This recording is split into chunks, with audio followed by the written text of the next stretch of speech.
తినిపించండి తినిపించండి, మీ అమ్మాయికి బాగా తినిపించండి. అదేంటంటే ఇక తర్వాత తనకి ఇక్కడ భోజనం చేసే అవకాశమే ఉండదు. అరే, అత్తవారింట్లోనే తినాల్సింది. ఇక నుంచి దీని జీవితం అంతా అత్తారింటి వాళ్ళ దయ మీదే గడుస్తుంది.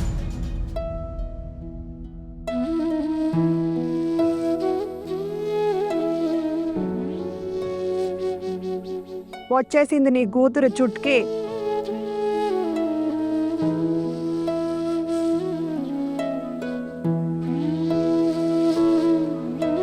అరే ఆహానా, ఈరోజు నీదే.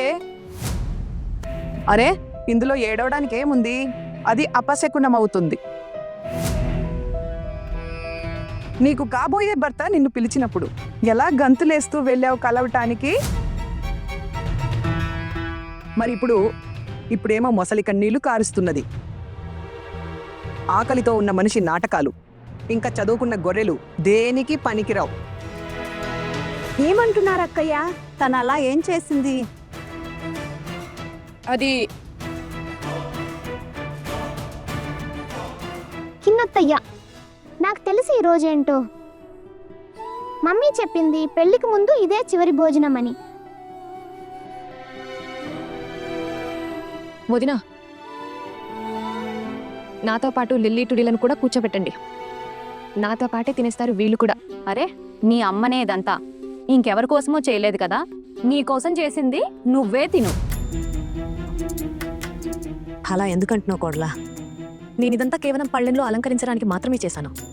తాను ఒక్కరితే ఇదంతా తినలేదు కదా. చిన్నమ్మ అంటే నా కూతురు భిక్షగాల్లా? తను మిగిలించినది తినడానికి. కోడలా, నేనైతే అలా అనలేదు కదా. వదినా, నేను నిజంగా ఒక్కదాన్నే ఇదంతా తినలేను. నేను ఒక్క కూడుతోనే అన్నం తింటాను కదా. మీరు నాతో పాటే లిల్లీ టుల్లీలను కూర్చోపెట్టండి ప్లీజ్. మేం పంచుకొని తింటాము, సరేనా? మేమిద్దరం చిన్న అత్తయ్యతోనే తింటాము. నోరు మూయి నువ్వు. వద్దని చెప్పాం కదా నేను. ముందత్తే తింటుంది, ఆ తర్వాత మీరు. అర్థమైందా? వదినా ప్లీజ్, ఈ ఒక్క రోజు మాత్రమే. కొద్ది రోజుల్లో నేను మీ ఇల్లు వదిలి ఇక్కడ నుండి వెళ్ళిపోతాను కదా. ప్లీజ్ లిల్లీ టుల్లీలను నాతో కూర్చొనివ్వండి. వదినా,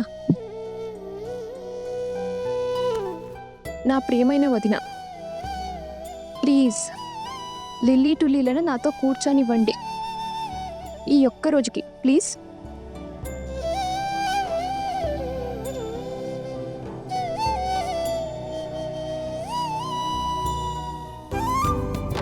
లిల్లీ టుల్లీ, పదండి. ఇప్పుడు మీరిద్దరు నాతో కూర్చుని అన్నం తినండి. నేను చెప్తున్నాను కదా, అమ్మ కోపడదులే. పదండి. ఆహానా, పద, భోజనం చేయడానికి కూర్చో. బిల్లీ టూలీ, మీరిద్దరు కూడా పదండి. అత్తయ్యతో కూర్చోండి. అత్తయ్య మీకు రోజు తన చేతులతో ఎలా తినిపిస్తుందో ఈ రోజు కూడా అలాగే తినిపిస్తుంది. ఇంకా ఎలాగో అత్తయ్య ఇప్పుడు అత్తారింటికి వెళ్ళిపోతుంది. మళ్ళీ ఇక్కడికి ఎప్పుడు రాగలదో ఏమో. మళ్ళీ తన చేతులతో మీకు తినిపించే అవకాశం ఎప్పుడు దొరుకుతుందో.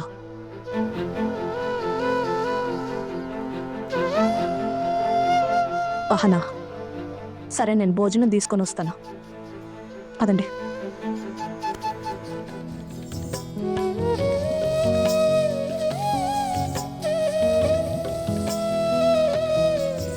కూర్చోండమ్మా. చిన్న అత్తయ్య, నువ్వెందుకు ఏడుస్తున్నావు? నువ్వు మమ్మల్ని వదిలి వెళ్ళిపోతావా? మా ఇద్దరికి అస్సలు బాగుండదు. చిన్న అత్త, మేం కూడా నీతో పాటు నీ అత్తారింటికి వచ్చేయాలా? మీ అమ్మని అడగండి, ఆవిడ రానిస్తే సరే. అరే వద్దు బాబోయ్, నీ అత్తారింటి వాళ్ళు ఎంత పిసినారో కదా. నా ఇద్దరు మనవరాలను పస్తులుంచేస్తారేమో. ఆ రిసెప్షన్ ఉంటుంది కదా, అప్పుడు వెళ్దురులే. ఏమంటున్నారు పిన్ని గారు? వాళ్ళంత పిసినారి వాళ్ళ? ఎలాంటి ఇంట్లోకి పంపిస్తున్నారు మీరు మీ అహానాని? అరే లేదు లేదు, నేను అన్నదానికి అర్థం అది కాదు. వాళ్ళు పిసినారులు కాదు, పొదుపుగా ఉంటారు. మీకు తెలుసు కదా వాళ్ళది ఎంత పెద్ద ఇల్లో. మీకు ఇది కూడా తెలుసు కదా, మనమే వెళ్ళి వెతికి వెతికి దీనికోసం ఇంత మంచి సంబంధం తెచ్చామని. లేకపోతే చుట్కీ తన కూతురు పెళ్లి ఇంత పెద్ద కుటుంబంలో చేయగలిగేదా? ఏంటి? మన కూడా ఇంత మంచి అత్తారిల్లు దొరకలేదు ఆ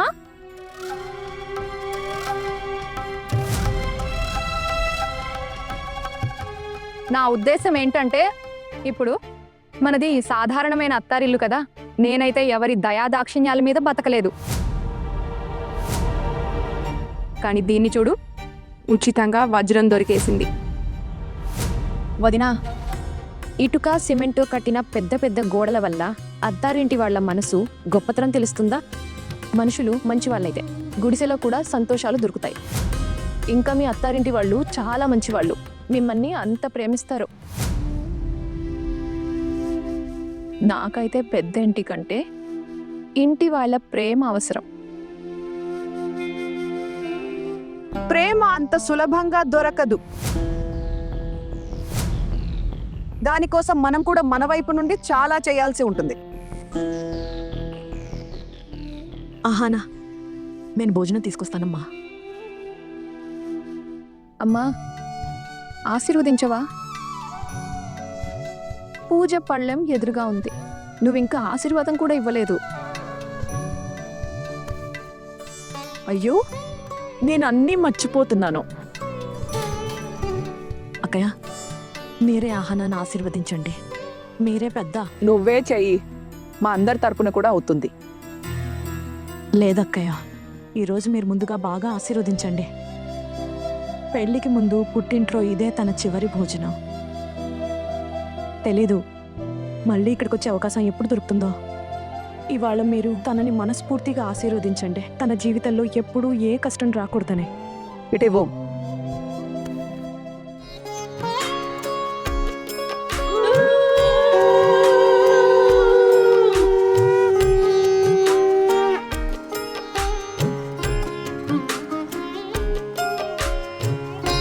పట్టుకో పళ్ళెం. అరే, ఇదేంటి ఏడుస్తున్నావెందుకు? పెళ్లి జరుగుతోంది నీది. ఈ ఏడుపులు వేడుపులు నాకు అస్సలు నచ్చవు. అరే, చక్కగా నీ ఇల్లు చూసుకో, సంతోషంగా ఉండు. అంతే, ఇదే నేను చెప్పాల్సింది.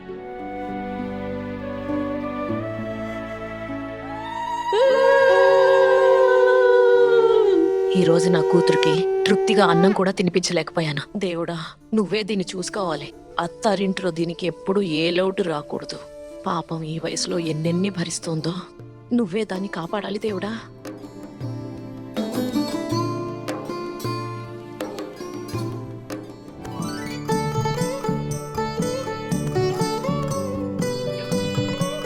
అరే, ఏడోగో కోడలా, నువ్వు కూడా ఆశీర్వాదం ఇవ్వు.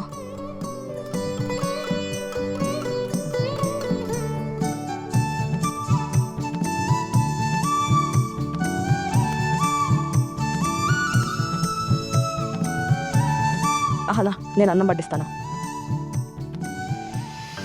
అమ్మా, ఇంత భోజనం నేనొక్కరినే తెల్లేనా? ఇదిగో మరొక విప్లవకారుడు. అరే చోటు, నా పల్లెల్లో అన్ని ఐటమ్స్ కొంచెం కొంచెమే వడ్డించారు. ఇక కోకోన్ పోల్ట్కి ఏమైనా కావాలంటే నా పల్లెల్లోంచి తీసుకుంటారులే. అరే బాబాయ్ గారు, ఉండనివ్వండి. అమ్మా, నీ ప్లేట్లో 2 మటన్ ముక్కలు వేసింది. ఇందులో నాకు ఇంకా పోల్ట్కి ఏం సరిపోతుంది? మటన్ సువాసన చాలా బాగుందని నేను ఊరికే అన్నానులే. ఇంతకీ ఎవరు చేశారు ఇది? ఇంకెవరు చేస్తారు? మన చారు అక్కయ్య చేసింది. అందరికి వంట ఆవిడే చేస్తుంది. అయినా ఈవిడ చేతి వంటకున్న రుచి ఇంకెవరి చేతికుంది? తక్కువ నూనె, తక్కువ మసాలాతో చాలా బాగా వంట చేస్తుంది. నీ నోరు అదుపులో ఉండదు కదా, వాగుతూనే ఉంటుంది. ఒక్కసారి దీని నోరు తెరుచుకుందంటే ఇక ఆగనే ఆగదు, కత్తెరలాగా సాగుతూనే ఉంటుంది. ఇవి తప్ప ఇంకేమొచ్చు? ఎప్పుడు నేను ఎందుకు మీకు తప్పుగా అనిపిస్తాను? నేను ఏం మాట్లాడినా ఎప్పుడు తప్పేనా? నేను చెప్పేదంతా తప్పేనా? మరో అగు. పదండి పదండి, భోజనం మొదలు పెట్టండి, తినండి. ఎప్పుడు వస్తున్నారు నీ భర్త గారు? ఈ రాత్రే వస్తున్నారు. ఓహో, ఈ రాత్రికే వస్తున్నారు. ఫోన్ చేసావా నువ్వు? లేదు, ఆయన నాకే ఫోన్ చేశారు కదా. ఇంట్లో వాళ్ళకి తెలుసా? అవును, ఆయనే స్వయంగా ఫోన్ చేసి చెప్పారు వీళ్ళకి. అదేంటంటే, వీళ్ళు నాకు చెప్పారో లేదో కానీ చెప్పినా ఎప్పుడు చెప్పారో ఎవరికి తెలుసు. అయినా ఆయన ఇక్కడ ఉంటే అందరి కోసం చేపలు మటన్ ఇవన్నీ తెచ్చేవాళ్ళు. బాధగా ఉంటుందక్క. మన సంగతి వదిలేయండి. కనీసం ఇంట్లో పిల్లల కోసం మగవాళ్ళ కోసమైనా తేవచ్చు కదా. ఎందుకు వదిలేయాలి? జీవితమంతా మన చిన్న చిన్న సంతోషాలను వదులుకుంటూనే వస్తున్నాం కదా మనం. ఇంత మంచి మంచి వంటలు చేస్తాం, కానీ మనమే మిగిలిపోతాం. ఇంకా మన ముగ్గురికి తినడానికి సరిగ్గా ఏది ఉండదు. వారానికి ఒకసారి ఆ విరిగిన చేప ముక్క దొరికితే చాలు. అదే ఎక్కువ కదా మనకు. ఏది ఇంతకీ ఏ విరిగిన చేప ముక్క గురించి మాట్లాడుతున్నారు మీరు? అత్తయ్య, అది ఈవిడ చేపలు వేయించేటప్పుడు ఒక ముక్క కింద పడిపోయిందంతే. అదే చెప్తుంది. వంట ఎలా చేస్తున్నావు నువ్వు? జాగ్రత్తగా పనిచేయలేవా? ధ్యాస ఉండదా నీకు? ఇప్పుడు చేప ముక్క విరిగినా విరదకపోయినా వెళ్ళేది పొట్టలోకే కదా. అవును కదా? అయినా మేము తినేది కాదు కదా. ఎవరికి పెట్టాలో వాళ్ళకి పెట్టేశాం.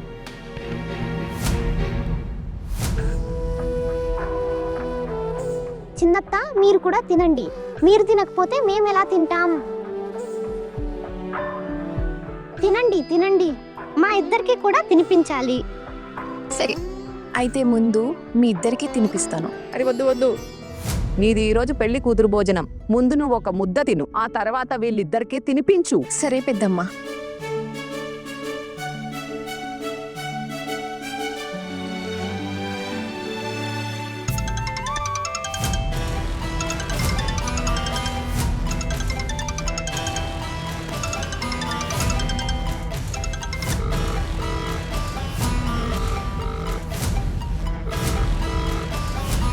ఫోన్ ఎత్తు అహానా, ఫోన్ ఎత్తు. నువ్వు నా ఫోన్ కట్ చేసి మంచి పని చేయలేదు. దీని ఫలితం చాలా చెడ్డగా ఉంటుంది. ఏమైంది? ఎవరు ఫోన్ అది? ఎందుకు కట్ చేసావు? ఇప్పుడు ఎవరు ఫోన్ చేస్తున్నారు నీకు? లేదు పెద్దమ్మ, ఎవరు కాదు. ఎవరు కాదంటే? ఖచ్చితంగా తనకి కాబోయే భర్తే చేసి ఉంటాడు. వా, పెళ్లికి ముందే బాగానే స్నేహం ఏర్పడింది అనుకుంటా నీకు కాబోయే భర్తతో. ఈరోజు అతనికి కూడా పెళ్లి కొడుకు భోజనం ఉంటుంది కదా, అందుకే తెలుసుకోవడానికి ఫోన్ చేసి ఉంటాడు తన వధువు భోజనం చేసిందా లేదా అని. ఇప్పుడు ఇద్దరికీ ఆగడం లేదు. లేదు పిన్ని, అలాంటిది ఏమీ లేదు.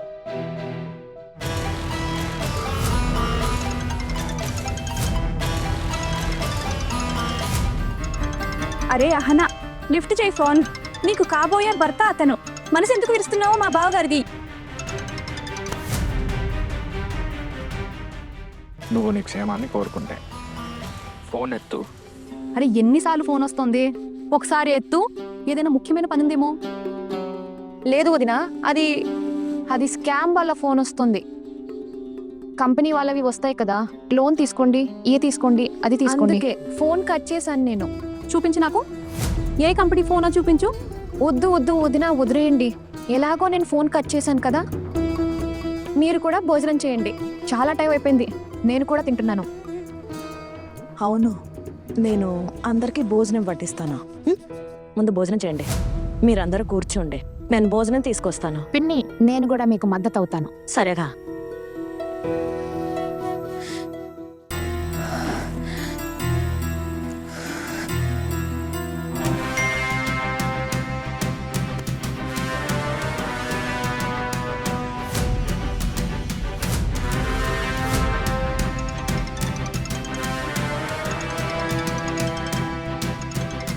చూపించు ఎవరి ఫోనో.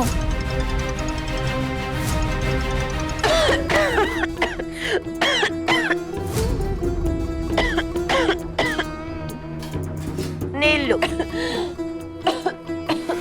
అహనా,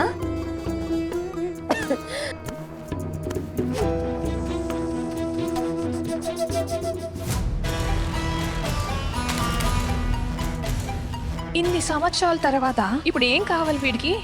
నాకే ఎప్పుడు ఇన్ని సమస్యలు ఎందుకు వస్తాయి? అర్జున్, ఏంటిది? ఇవన్నీ దూరంగా ఎందుకు పెడుతున్నావు? అమ్మా, ఇదంతా నేను ఎలా తినగలను?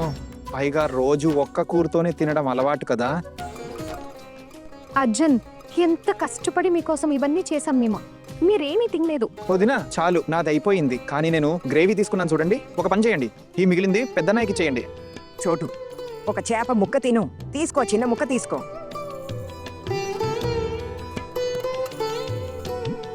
చాలమ్మా, ఇక నాది అయిపోయింది. పోల్టు అన్నా, ఇదంతా నువ్వు తీసుకో. వద్దు వద్దు, నాకెందుకు, నువ్వే తీసుకో. తీసుకో పోల్టు, చిన్న ఇస్తున్నారు కదా, తీసుకో. అన్నయ్య, ఈ మటన్ తీసుకో. అరే చిన్న, పిల్లలు ఎప్పటి నుండో చూస్తున్నారు, నేను ఒక్కరినే ఎలా తినను?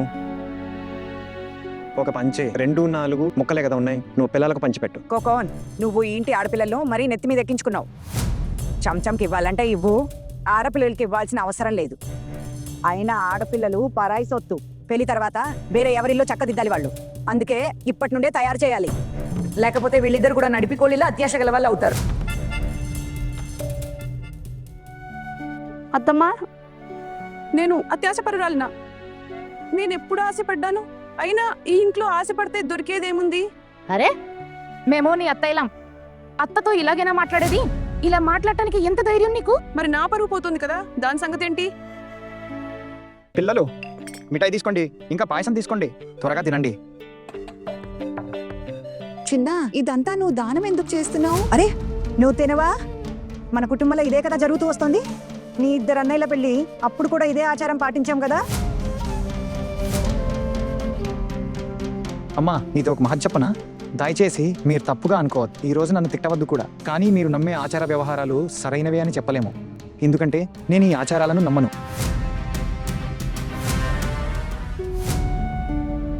ఎవరిది పెళ్ళో వాళ్ళే ఈ మంచి భోజనం తినాలి, మిగతా వాళ్ళు రోజు తినేదే తినాలా? అమ్మా, పిల్లలకు కూడా నువ్వు అదే భోజనం పెట్టావు ఎందుకు? ఇలాంటి ఆచారాలను నేను అశుభంగా భావిస్తాను.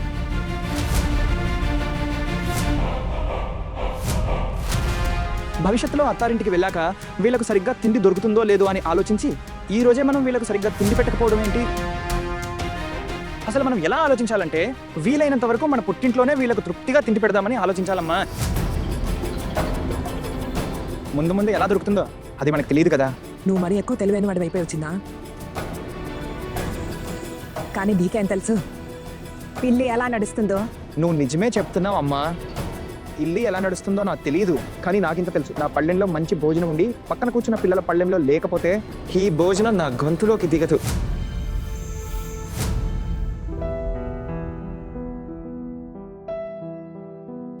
చిన్న, పిల్లలు అప్పుడప్పుడు తింటూనే ఉంటారు కదా. 9-10 నెలలకు ఒక్కసారే మటన్ వండుతాం ఇంట్లో, కానీ వండుతాం కదా, అప్పుడు అందరూ తింటారు కదా. పెద్దన్నయ్య నిజమే చెప్తున్నారు.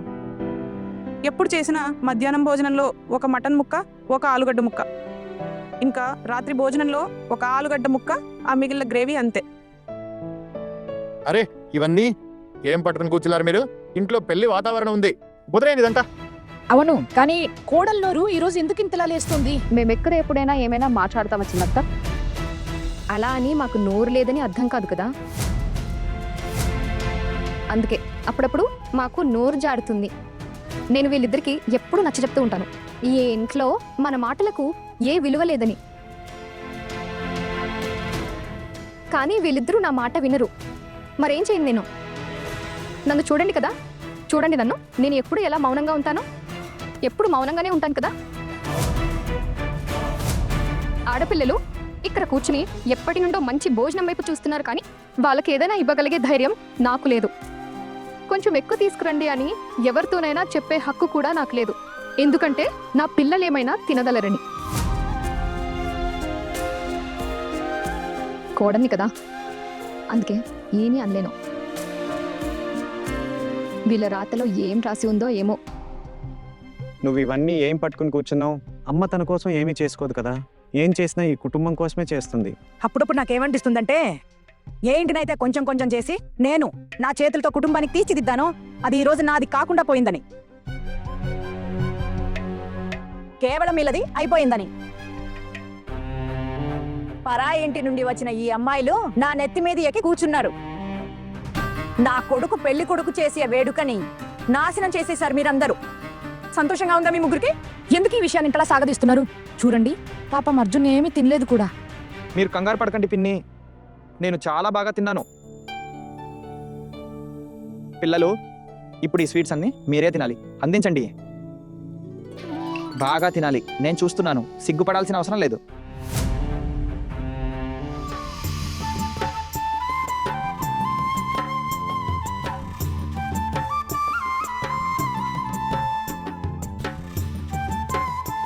అమ్మా మేము కూడా మీతో పాటు వస్తాం. వద్దు. మా వెనకాల ఇంత పొద్దున్నే చెరువు దగ్గరికి రానవసరం లేదు, అర్థమైందా? అయినా మీ ఇద్దరికి అక్కడేం పని లేదు. అమ్మా కానీ మీరంతా ఇంత పొద్దున్నే అక్కడికి ఎందుకు వెళ్తున్నారు? నా బంగారం, చిన్నత్తయ్య పెళ్లి కదా, అందుకే మేము గంగమ్మ తల్లిని పెళ్లికి ఆహ్వానించడానికి వెళ్తున్నాము. గంగగా చాలా దూరం కదా, అందుకే దగ్గరలోని పెద్ద చెరువుకు వెళ్ళి అక్కడే గంగమ్మ పూజ చేస్తాం, అర్థమైందా? అమ్మా అమ్మా మేము కూడా వస్తాం మీతో పాటు గంగమ్మ తల్లికి ఆహ్వానం ఇవ్వడానికి. బిద్దాన్ని తర్వణ కాదు, ఆహ్వానం అంటారు. సరేనా, ముందు మీరు బాగా పెద్దవాళ్ళు అవ్వండి, మాట్లాడటం నేర్చుకోండి, ఆ తర్వాత మాతో వద్దురు గాని. ఇప్పుడు మీరు లోపల వెళ్ళండి.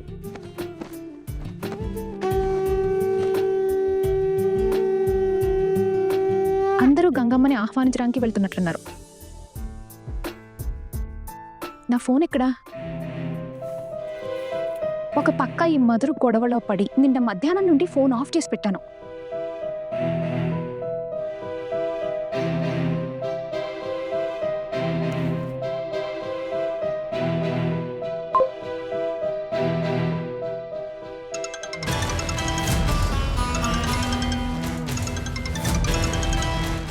అరే ఇప్పుడు వీడికి ఏం కావాలి? ఫోన్ ఆన్ చేయగానే వీడి ఫోన్ వచ్చేసింది. హలో, ఎందుకు నువ్వు నిన్నటి నుండి మాటి మాటికి ఫోన్ చేస్తున్నావు? ఏం కావాలి నీకు ఇప్పుడు నా నుండి? కంగ్రాచులేషన్స్. Thank you. ఇంకేమైనా ఉందో? ఇంకేమైనా చెప్పాలా నువ్వు? అరే మన మధ్య మాటలు ఇప్పుడే కదా మొదలయ్యాయి. 3 ఏళ్ల క్రితం నాతో ఏం చేశావు గుర్తుంది కదా? అహానా డార్లింగ్. బాగా గుర్తుంది. నువ్వు నాతో చేసింది ఏదైతే ఉందో నీకు దానికే శిక్ష పడింది. నువ్వు ఒక రాక్షసుడివి. ఇంకా నువ్వు ఎక్కడికైతే పంపించారో అదే నీకు సరైన ప్లేస్.